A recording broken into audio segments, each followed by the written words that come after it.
겨울이 깊어지는 저녁 6시 반. 서울 외곽의 좁은 골목길에는 퇴근하는 사람들의 발걸음이 분주합니다. 낡은 간판들 사이로 가로등 불빛이 흔들리고 찬바람이 골목 구석구석을 훑고 지나갑니다. 그 골목 한쪽 벽돌담 아래 윤혜진은 낡은 손수레를 천천히 끌고 들어섭니다. 바퀴가 삐걱거리며 돌아가고 손수레 위에는 스테인리스 어묵통이 놓여 있습니다. 통 안에서 뜨거운 김이 솟아오릅니다. 혜진은 작은 부탄가스 버너에 불을 붙입니다. 파란 불꽃이 피어오르고 오래된 프라이팬을 조심스럽게 올립니다. 그녀는 호떡 반죽을 떼어내고 프라이팬 위에 조심스럽게 올립니다. 지글지글 소리가 나고 반죽이 부풀어 오르기 시작합니다. 김이 피어오르자 골목 안에 달콤하고 고소한 냄새가 번집니다. 각 구운 호떡의 향기입니다. 혜진은 30대 초반. 얼굴은 야위었지만 표정은 담담합니다. 그녀의 손은 거칠고 손톱 밑에는 일한 흔적이 남아 있습니다. 하지만 그 손놀림은 정확하고 능숙합니다. 윤혜진은 이곳에서 3년째 장사를 하고 있습니다. 손수레 하나로 시작한 겨울 분식점. 그녀의 하루는 이렇게 작은 불빛처럼 켜지고 또 꺼집니다. 오늘도 그녀는 이 자리에 섭니다. 추위와 피로를 견디며 하루를 버텨냅니다. 혜진은 어묵 국물을 저으며 골목 입구를 바라봅니다. 그녀의 눈빛은 지쳐 있지만 포기하지 않은 사람의 것입니다. 그날 저녁, 골목 끝에서 한 소년이 천천히 걸어옵니다. 낡은 스쿨백을 어깨에 맨 채 고개를 푹 숙이고 있습니다. 강은결, 초등학교 5학년. 작은 체구의 얼굴은 창백하고 입술은 파랗게 질려 있습니다. 패딩 점퍼는 깨끗하지만 표정은 어둡습니다. 은결은 손수레 앞에서 멈춰섭니다. 그리고 어묵통 안에서 피어오르는 김을 가만히 바라봅니다. 얼어붙은 손을 호흡을며 몸을 작게 움츠립니다. 혜진이 그 모습을 보고 입을 엽니다. 추워 보이네. 호떡 하나 먹고 갈래? 은결은 고개를 들지 못합니다. 그저 작게 고개를 끄덕일 뿐입니다. 혜진은 웃으며 막 구운 호떡을 종이에 싸서 건넵니다.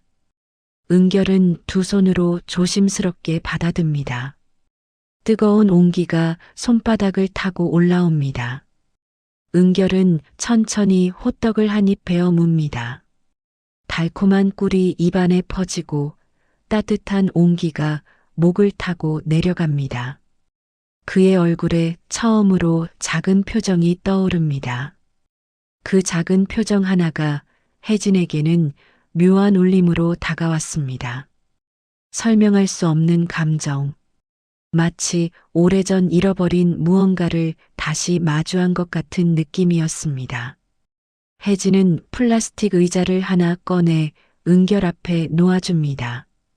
은결은 망설이다가 조용히 앉습니다. 혜진은 어묵 국물을 컵에 따라 건넵니다. 은결은 두 손으로 컵을 감싸줍니다. 김이 얼굴을 데우고 따뜻함이 손끝까지 전해집니다. 혜진은 은결을 바라보며 자신의 어린 시절을 떠올립니다. 윤혜진은 고아원에서 자랐습니다. 어머니의 얼굴도 목소리도 기억하지 못합니다. 그녀가 가진 유일한 단서는 어머니의 성이 윤이 아니었다는 것뿐이었습니다. 하지만 누구도 그녀에게 진실을 말해주지 않았습니다. 어린 혜진은 보육원 식당에서 밥을 먹고 있습니다. 차갑고 딱딱한 밥. 주변에는 다른 아이들이 있지만 모두 조용합니다. 선생님이 물었습니다. 혜진아, 너 뭐 먹고 싶은 거 있니? 어린 혜진은 대답하지 못했습니다. 먹고 싶은 것을 말해본 적이 없었으니까요. 그래서 혜진은 이 일을 시작했습니다. 배고픈 사람에게 따뜻한 것을 주고 싶어서, 추운 사람에게 온기를 나눠주고 싶어서, 자신이 받지 못한 것을 다른 누군가에게 주고 싶었습니다.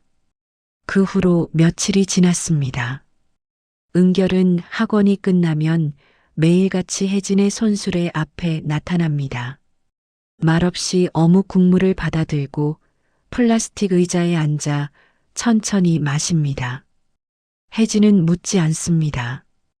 왜 이 추운 골목에 매일 오는지, 왜 집에 가지 않고 여기 앉아 있는지, 다만 조용히 호떡을 더 구워주고 국물을 따뜻하게 데워줄 뿐입니다.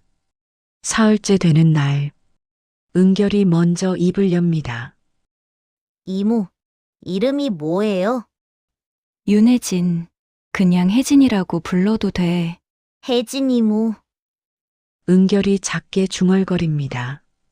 그리고 다시 국물을 마십니다. 닷새째 되는 날, 은결이 조금 더 말을 합니다. 저는 강은결이에요. 은결이구나. 예쁜 이름이다. 은결이 작게 웃습니다. 일주일째 되는 날, 은결이 국물을 마시다가 작은 목소리로 말합니다. 이모, 집에선 이런 냄새가 안 나요. 혜진이 고개를 갸웃합니다. 따뜻한 냄새요. 그 말에 혜진은 손을 멈춥니다. 가슴 한편이 저려옵니다. 혜진은 그 말의 무게를 알고 있었습니다. 따뜻함이 없는 집, 냄새조차 나지 않는 식탁. 그녀 역시 그런 곳에서 자라왔으니까요. 혜진은 은결의 머리를 쓰다듬으려다가 손을 거둡니다. 대신 조용히 말합니다. 그럼 여기 자주 와. 이모가 따뜻하게 해줄게. 은결이 고개를 끄덕입니다. 그의 눈가에 작은 빛이 돌기 시작합니다. 강은결은 부족한 것이 없는 아이였습니다. 좋은 집, 좋은 학교, 좋은 학원. 하지만 그에게는 없는 것이 하나 있었습니다. 누군가의 따뜻한 관심이었습니다. 은결은 매일 학교가 끝나면 학원에 갑니다. 학원이 끝나면 또 다른 학원에 갑니다. 집에 돌아가면 넓고 조용한 거실이 그를 기다립니다. 아버지는 늘 늦게 들어옵니다. 어머니는 없습니다. 은결은 혼자 밥을 먹고 혼자 숙제를 하고 혼자 잠듭니다. 하지만 혜진의 손수레 앞에서만은 다릅니다. 누군가 그를 바라봐 줍니다. 누군가 그에게 말을 걸어줍니다. 누군가 그를 위해 음식을 따뜻하게 데워줍니다. 그래서 은결은 이곳에 옵니다. 추운 골목이지만 여기만은 따뜻합니다. 초라한 손수레지만 여기만은 편안합니다. 2주일째 되는 날 저녁, 골목 입구에 검은색 외제차 한 대가 멈춰 섭니다. 혜진은 그 차를 보고 순간 긴장합니다. 이 골목에 이런 차가 들어오는 일은 거의 없었으니까요. 운전석 문이 열리고 한 남자가 내립니다. 정장 차림에 짙은 코트를 걸친 40대 남성. 얼굴은 날카롭고 눈빛은 차갑습니다. 그는 골목 안을 둘러보다가 손수레 앞에 앉아 있는 은결을 발견합니다. 그리고 빠르게 걸어옵니다. 혜진은 본능적으로 은결 앞을 가립니다. 남자가 은결을 내려다보며 낮은 목소리로 말합니다. 집에 가자. 지금 당장. 은결은 고개를 숙인 채 대답하지 않습니다. 남자는 혜진을 향해 시선을 돌립니다. 그 눈빛에는 경계와 적대가 섞여 있습니다. 당신이 이 아이한테 먹을 걸 주는 사람입니까? 혜진은 침착하게 대답합니다. 네. 그냥 배고파 보여서요. 남자는 차갑게 웃습니다. 앞으로는 그러지 마십시오. 우리 아이가 이런 데서 이런 걸 먹을 이유가 없으니까요. 혜진은 아무 말도 하지 못합니다. 남자는 은결의 손을 잡고 돌아섭니다. 은결이 뒤를 돌아보며 혜진을 바라봅니다. 눈빛이 떨리고 있습니다. 하지만 남자는 은결을 끌고 골목을 빠져나갑니다. 혜진은 그 뒷모습을 멍하니 바라봅니다. 프라이팬 위에 호떡이 타들어가지만 그녀는 움직이지 못합니다. 그 순간 혜진은 느꼈습니다. 이 조용한 인연이 곧 큰 파도를 일으킬 거라는 것을, 그리고 그 파도는 그녀가 감당할 수 있는 것보다 훨씬 더 거칠 거라는 것을. 골목 안에는 다시 어둠이 내립니다. 하지만 손수레 위 작은 불빛만은 여전히 흔들리며 켜져 있습니다. 서울 강남. 높이 솟은 빌딩 숲 사이로 아침 햇살이 비칩니다. 35층 사무실. 강지우는 창가에 서서 도시를 내려다보고 있습니다. 대기업 전략실 부장. 완벽하게 다려진 셔츠, 광택나는 구두, 흔들림 없는 눈빛. 그의 책상 위에는 각종 계약서와 보고서가 정돈되어 있습니다. 벽면에는 상패와 표창장이 가지런히 걸려 있습니다. 강지우는 성공한 사람이었습니다. 누가 봐도 완벽한 커리어, 누가 봐도 안정된 삶. 하지만 그 안에는 아무도 보지 못하는 균열이 있었습니다. 비서가 노크 없이 들어옵니다. 부장님, 오전 회의 10분 전입니다. 지우는 고개를 끄덕이며 서류를 집어듭니다. 표정은 무덤덤합니다. 회의실. 지우는 프레젠테이션을 진행합니다. 그의 목소리는 명확하고 논리는 탄탄합니다. 누구도 그의 의견에 반박하지 못합니다. 강지우는 이렇게 살아왔습니다. 완벽하게. 감정을 드러내지 않고 약점을 보이지 않으며. 그렇게 그는 여기까지 올라왔습니다. 그날 저녁, 지우는 고급 승용차를 몰고 집으로 향합니다. 차 안은 조용합니다. 라디오도 켜지 않고 음악도 틀지 않습니다. 그저 도로의 소음만이 희미하게 들려올 뿐입니다. 신호등 앞에서 멈춰 섰을 때 지우는 백미러 너머로 자신의 얼굴을 바라봅니다. 강지우에게는 지우고 싶은 과거가 있었습니다. 가난했던 어린 시절, 좁은 단칸방에서 누나와 함께 살던 날들, 그리고 어느 날 갑자기 사라진 누나의 얼굴. 30년 전, 낡은 연립주택 2층. 어린 지우는 학교에서 돌아와 문을 엽니다. 하지만 집안은 텅 비어 있습니다. 누나, 테이블 위에 쪽지 하나가 놓여 있습니다. 지후야, 미안해. 누나가 너한테 짐이 될 것 같아서 조금만 기다려. 돈 벌어서 꼭 돌아올게. 어린 지우는 그 쪽지를 부여잡고 울었습니다. 하지만 누나는 돌아오지 않았습니다. 한 달이 지나고 석 달이 지나고 1년이 지났습니다. 소식은 없었습니다. 지우는 친척집을 전전했습니다. 어디서도 환영받지 못했습니다. 짐이 된다는 말을 수없이 들었습니다. 그때 지우는 다짐했습니다. 가난하면 안 된다. 약하면 안 된다. 다시는 누군가에게 짐이 되지 않으려면 강해져야 한다고. 고등학교 시절, 지우는 새벽 배달 아르바이트를 하며 공부했습니다. 대학은 장학금으로 다녔습니다. 졸업 후에는 대기업에 입사했습니다. 그는 누구보다 열심히 일했습니다. 승진도 빨랐습니다. 결혼도 했습니다. 하지만 결혼 생활은 오래가지 못했습니다. 아내는 지우를 떠났습니다. 당신은 가족이 아니라 일만 생각해요. 은결이한테도 저한테도 관심이 없잖아요. 지우는 대답하지 못했습니다. 아내는 은결을 두고 떠났습니다. 그 후로 지우는 은결과 단둘이 살게 되었습니다. 강지우는 성공했습니다. 하지만 그 대가로 많은 것을 잃었습니다. 누나도 아내도 그리고 아들과의 관계도. 집에 도착한 지후 현관문을 열자 고요한 침묵이 맞이합니다. 넓은 거실, 고급 소파와 대리석 테이블. 하지만 사람의 온기는 느껴지지 않습니다. 지우는 외투를 벗으며 안쪽을 향해 말합니다. 은결아, 아빠 왔다.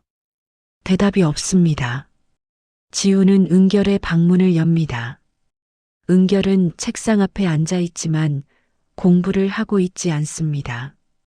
그저 창밖을 멍하니 바라보고 있을 뿐입니다. 학원 다녀왔어? 네, 숙제는 했고? 네. 짧은 대화. 그 이상도 그 이하도 아닙니다. 지우는 잠시 망설이다가 은결의 어깨에 손을 올립니다. 하지만 은결은 몸을 살짝 움츠립니다. 지우는 손을 거둡니다. 강지우는 아들을 사랑했습니다. 하지만 사랑하는 방법을 몰랐습니다. 그는 아들에게 최고의 교육을, 최고의 환경을 주었지만 정작 필요한 건 주지 못했습니다. 며칠 뒤, 지우는 은결이 또다시 늦게 귀가한 것을 알게 됩니다. 어디 갔었어? 은결은 대답하지 않습니다. 지우는 은결의 스쿨백에서 냄새를 맡습니다. 기름 냄새, 그리고 달콤한 무언가의 향. 어디서 뭘 먹고 온 거야? 은결이 작게 중얼거립니다. 골목에서요. 지우의 눈빛이 날카로워집니다. 골목. 어느 골목? 은결은 입을 다뭅니다. 지우는 핸드폰을 꺼내 은결의 위치 기록을 확인합니다. 그리고 한 장소를 발견합니다. 그 순간 지우는 결심했습니다. 아들을 그런 곳에서 멀리 떼어놓아야 한다고. 길거리 음식, 낯선 사람, 불결한 환경. 그런 것들로부터 아들을 지켜야 한다고. 다음 날 저녁, 지우는 직접 그 골목으로 차를 몰고 갑니다. 골목 입구에 차를 세우고 천천히 걸어 들어갑니다. 그리고 손수레 앞에 앉아 있는 은결을 발견합니다. 혜진은 호떡을 굽고 있습니다. 은결은 어묵 국물을 마시며 작게 웃고 있습니다. 지우는 그 장면을 보고 순간 멈춥니다. 아들이 웃고 있었습니다. 집에서는 한 번도 보지 못한 표정이었습니다. 하지만 지우는 그 감정을 억누릅니다. 그리고 차갑게 다가갑니다. 은결아, 집에 가자. 은결이 움찔합니다. 혜진은 지우를 올려다봅니다. 두 사람의 시선이 마주칩니다. 지우는 혜진에게 말합니다. 우리 아이에게 이런 길거리 음식 먹이지 말아주세요. 당신 같은 사람하고 엮일 이유도 없습니다. 혜진은 입술을 깨뭅니다. 하지만 아무 말도 하지 못합니다. 혜진은 이런 상황에 익숙했습니다. 가난한 사람의 변명은 아무도 들으려 하지 않으니까요. 그저 고개를 숙이고 참는 것이 최선이었습니다. 지우는 은결의 손을 잡고 돌아서려다가 문득 혜진의 옆모습을 다시 봅니다. 그 순간 지우의 손이 미세하게 떨립니다. 왜일까요? 이 여자의 옆모습이 낯익었습니다. 오래전 기억 속 흐릿한 그림자처럼. 지우는 고개를 돌리고 빠르게 자리를 떠납니다. 차에 은결을 태우고 시동을 겁니다. 지우는 핸들을 꽉 쥐고 숨을 고릅니다. 설마. 그는 핸드폰을 꺼내 메시지를 보냅니다. 윤혜진이라는 사람에 대해 조사해줘. 출생 기록부터 현재까지 모든 정보. 그날 밤 강지우는 잠들 수 없었습니다. 오래전 잃어버린 누나의 얼굴이 자꾸만 떠올랐으니까요. 그리고 그 여자가 만들어주던 호떡의 향기가 바로 그 골목에서 피어오르고 있었으니까요. 꿀호떡? 누나가 마지막으로 만들어준 그 호떡의 향.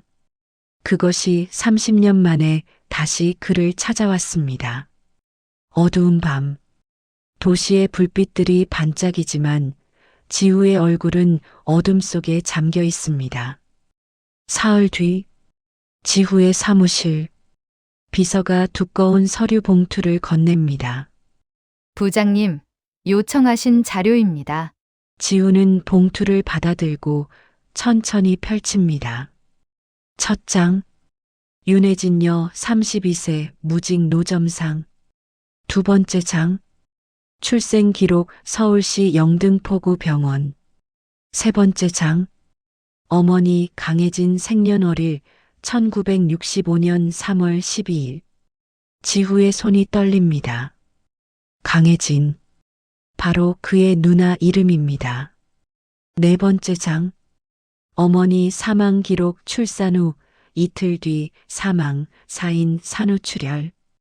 지우는 서류를 더 넘기지 못합니다. 손이 떨리고 시야가 흐려집니다. 세상이 무너지는 순간은 조용했습니다.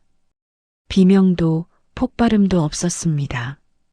다만 서류 한 장이 손 안에서 흔들릴 뿐이었습니다. 지우는 의자에 주저앉습니다. 숨이 막힙니다.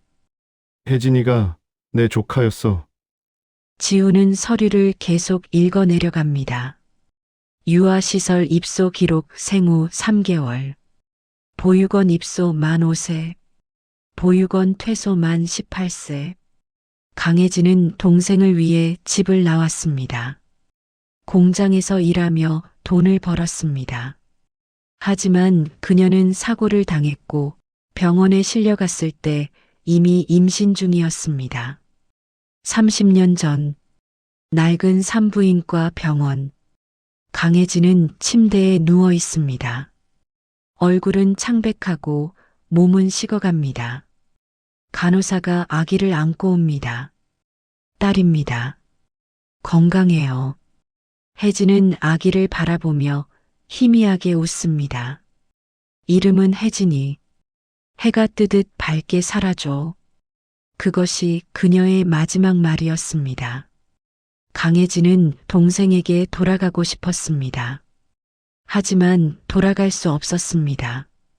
그리고 그녀가 남긴 딸은 세상에 홀로 남겨졌습니다. 같은 시각, 골목 안. 혜진은 손수레 앞에서 어묵을 손질하고 있습니다. 하지만 얼굴이 창백하고 손이 떨립니다. 어묵을 집으려다가 그녀는 비틀거립니다. 손수레를 붙잡으려 하지만 힘이 빠집니다. 그대로 쓰러집니다. 아, 저기 사람 쓰러졌어요. 누군가 119에 신고합니다. 구급차가 도착하고 혜진은 들것에 실립니다. 윤혜진은 오래전부터 아팠습니다. 제때 밥을 먹지 못했고 추운 곳에서 오래 일했습니다. 하지만 병원에 갈 여유가 없었습니다. 그녀에게는 하루하루 버티는 것만이 전부였습니다. 병원 응급실. 의사가 진료 기록을 작성합니다. 보호자 계십니까? 간호사가 고개를 젓습니다. 신분증만 있고 연락처는 없습니다. 그때 지우가 달려옵니다. 숨을 헐떡이며 얼굴은 창백합니다. 윤혜진 씨, 어디 있습니까? 의사가 놀라며 묻습니다. 보호자이십니까? 지우는 대답하지 못합니다. 보호자. 그 단어가 가슴을 찌릅니다. 의사는 설명을 시작합니다. 과로와 영양실조입니다. 위장병도 심각하고요. 제때 식사를 하지 않으신 것 같은데 지우는 주먹을 꽉 쥡니다. 의사는 계속 말합니다. 당분간 입원 치료가 필요합니다. 제대로 쉬지 않으면 위험할 수 있어요. 지우는 고개를 끄덕입니다. 제가 모든 비용을 부담하겠습니다. 병실. 혜진이 천천히 눈을 뜹니다. 시야가 흐릿합니다. 여기가 어디죠? 지우는 의자를 당겨 앉습니다. 병원이야. 너 쓰러졌어. 혜진은 천천히 고개를 돌립니다. 그리고 지우를 봅니다. 왜 여기 계세요? 지우는 입술을 깨뭅니다. 그리고 떨리는 목소리로 말합니다. 혜진아, 너 강혜진 딸이지? 혜진의 눈이 커집니다. 어떻게 그 이름을? 나는 강지우야. 너희 어머니는 내 누나였어. 너는 내 조카야. 침묵이 흐릅니다. 혜진은 고개를 돌립니다. 눈가가 붉어집니다. 거짓말이죠? 거짓말 아니야. 모든 기록을 확인했어. 내 어머니가 누군지, 어떻게 돌아가셨는지, 그리고 내가 왜 너를 찾지 못했는지. 혜진은 이불을 꽉 쥡니다. 그럼 왜 이제 오신 거예요? 30년이 지나서야?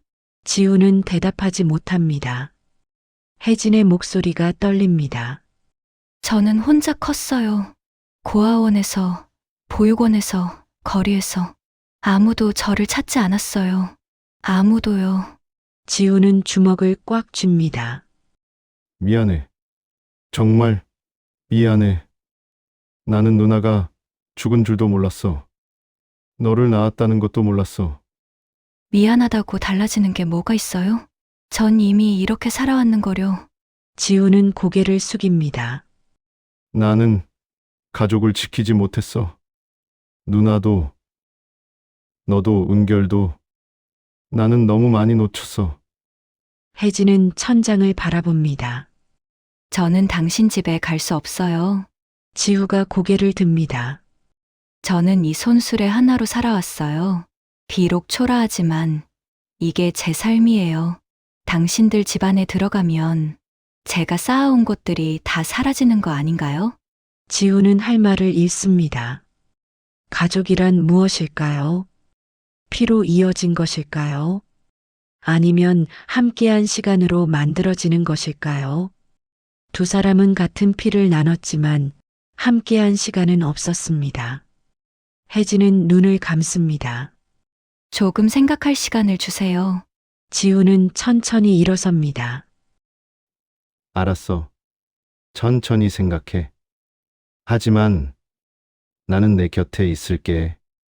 그는 병실 문을 열고 나갑니다. 복도에 홀로 서서 창밖을 바라봅니다. 진실은 뜨거웠습니다. 마치 끓어오르는 국물처럼. 하지만 그 뜨거움이 두 사람을 이어줄지 아니면 데이고 말지 아직 아무도 알 수 없었습니다. 밤이 깊어가고 도시의 불빛들이 하나둘 꺼져갑니다. 2주일 뒤 혜진은 병원에서 퇴원합니다. 지우는 차를 준비했지만 혜진은 고개를 젓습니다. 저는 혼자 갈게요. 괜찮아요. 집에라도 들르게 해줘. 내가 어떻게 지내는지 보고 싶어. 혜진은 잠시 망설이다가 고개를 끄덕입니다. 두 사람은 작은 원룸 앞에 섭니다. 낡은 건물 2층, 페인트가 벗겨진 문. 지우는 그 문을 보고 가슴이 저려옵니다. 이곳은 그가 어렸을 적 살던 집과 너무 닮아 있었습니다. 좁고 낡고 추운 곳. 그가 벗어나려 애썼던 그 모든 것들이 여기 있었습니다. 혜진은 문을 열고 안으로 들어갑니다. 좁은 방 안에는 작은 침대와 낡은 옷장, 그리고 접이식 테이블 하나가 전부입니다. 지우는 말없이 방 안을 둘러봅니다. 여기서 계속 살았어? 네, 여기가 제 집이에요. 지우는 주먹을 줍니다. 혜진아, 내 집으로 와. 제대로 된 방도 있고, 따뜻한 난방도 있어. 이렇게 살 필요 없어. 혜진은 고개를 젓습니다. 저는 이게 편해요. 누구한테 빚지지 않아도 되고, 제가 번 돈으로 제가 살 수 있으니까요. 지우는 답답해합니다. 이건 빚이 아니야. 가족이잖아. 혜진은 조용히 대답합니다. 가족이라는 게 저한텐 무거워요. 처음 들어보는 단어거든요. 며칠 뒤 혜진은 다시 골목에 손수레를 끌고 나옵니다. 몸은 아직 완전히 회복되지 않았지만 그녀는 다시 호떡을 굽기 시작합니다. 그때 뒤에서 작은 목소리가 들립니다. 이모, 혜진이 돌아봅니다. 은결이 달려오고 있습니다. 얼굴에는 환한 웃음이 가득합니다. 이모, 괜찮아요. 아빠가 이모 많이 아프다고 했어요. 혜진은 웃으며 은결의 머리를 쓰다듬습니다. 이모 이제 괜찮아. 은결은 혜진의 손을 꽉 잡습니다. 이모, 우리 집에 와요. 아빠도 그러래요. 이모, 혼자 살면 안 된대요. 혜진은 은결을 바라봅니다. 순수한 눈빛, 진심이 담긴 목소리. 혜진은 흔들렸습니다. 가족이라는 단어가 무겁다고 생각했지만 이 아이의 손을 잡고 있으면 그 무게가 조금은 덜해지는 것 같았습니다. 그날 저녁, 지우가 골목에 나타납니다. 예전처럼 차갑고 날카로운 표정이 아닙니다. 조금은 조심스럽고 조금은 불안한 얼굴입니다. 혜진아, 혜진은 호떡을 뒤집으며 대답합니다. 네, 내가 너한테 너무 함부로 했어. 미안해. 혜진은 손을 멈춥니다. 지우는 계속 말합니다. 나는 내가 가족이라는 이유만으로 내 방식대로 널 끌어들이려고 했어.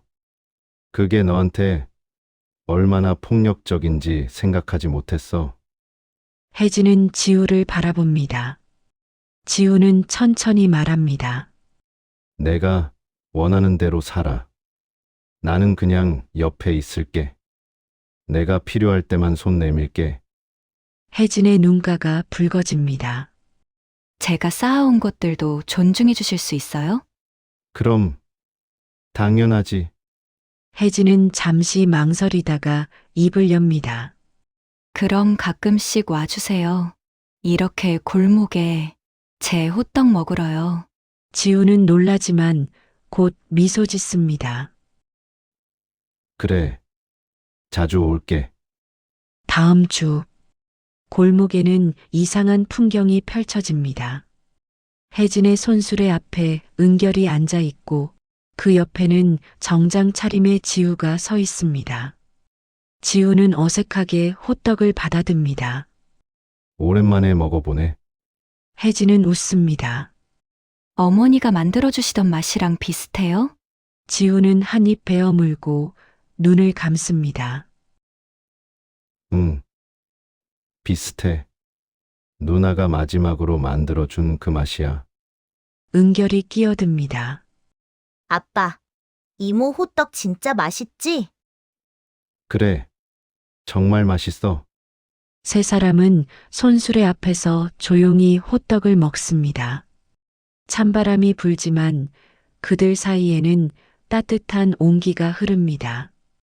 가족은 피로만 만들어지지 않습니다.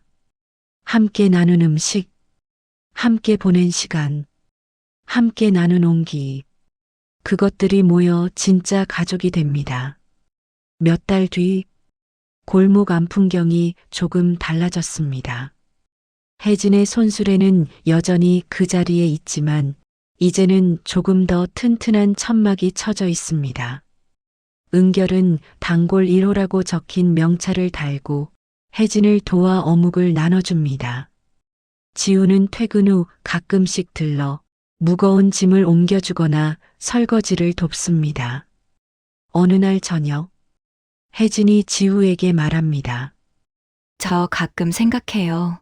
만약 처음부터 당신 집에 갔다면 어땠을까 하고요. 지우가 묻습니다. 후회돼. 혜진은 고개를 젓습니다. 아니요. 이게 맞는 것 같아요. 제 방식대로 살면서 가족도 만나는 거요. 지우는 고개를 끄덕입니다. 그래. 이게 맞아. 은결이 뛰어오며 외칩니다. 이모. 아빠. 오늘 이모 호떡 먹고 싶대요. 혜진이 웃으며 묻습니다. 누가? 저요. 세 사람이 함께 웃습니다. 선택은 때로 피보다 뜨거웠습니다. 윤혜진은 가족을 받아들였지만 자신의 삶을 포기하지 않았습니다. 강지우는 조카를 찾았지만 그녀를 억지로 끌어들이지 않았습니다. 그리고 강은결은 두 사람 사이에서 진짜 온기를 배웠습니다. 겨울 골목 한복판. 작은 손수레에서 시작된 인연은 이제 누구도 끊을 수 없는 끈이 되었습니다. 호떡의 향기처럼, 어묵 국물의 김처럼 그들의 이야기는 사람들의 마음속으로 조용히 그러나 깊게 퍼져갑니다. 그리고 오늘도 그 골목에는 작은 불빛이 켜집니다. 혜진이 새로운 호떡을 굽고 은결이 국물을 나눠주고 지우가 미소 지으며 그들을 바라봅니다. 이모. 이 호떡 제일 맛있어요. 그럼 다음에 또 만들어줄게. 나도 하나 더 먹어도 돼? 세 사람의 웃음소리가 골목에 울려 퍼집니다. 오늘도 감사합니다. 구독, 좋아요, 알림 설정은 영상 제작에 큰 힘이 됩니다.